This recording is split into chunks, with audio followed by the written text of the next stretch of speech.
action let's go 저 건물을 찾으러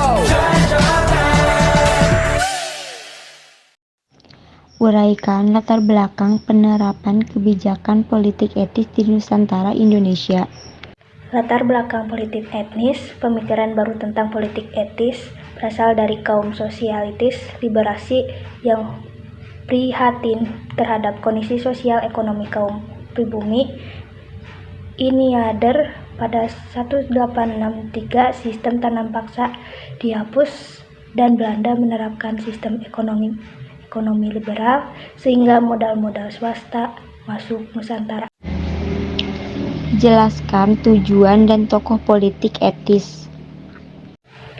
Beberapa aktivis dari Belanda seperti Peter Bronhoek dan C.Th. van Deventer memprakasih di gagasannya politik etis sebagai bentuk balas budi kepada rakyat Indonesia. Jelaskan isi dari politik etis. Politik etis berfokus kepada desentralisasi politik, kesejahteraan rakyat, dan efisiensi. Terkait isinya terdapat 3 program utama yakni irigasi, edukasi, dan emigrasi. Jelaskan dampak positif dan negatif kebijakan politik etis di Nusantara Indonesia.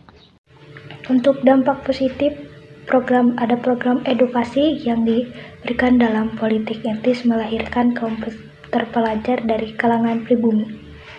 Diterapkannya politik etis memicu lahirnya berbagai organisasi, pergerakan, dan perhimpunan daerah maupun nasional di Indonesia.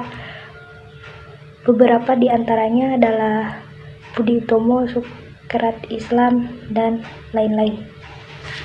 Dampak negatifnya dalam program irigasi, upaya pengairan yang ditunjukkan untuk aktivitas pertanian tidak berjalan mulus. Air yang disalurkan ternyata hanya untuk orang-orang Belanda.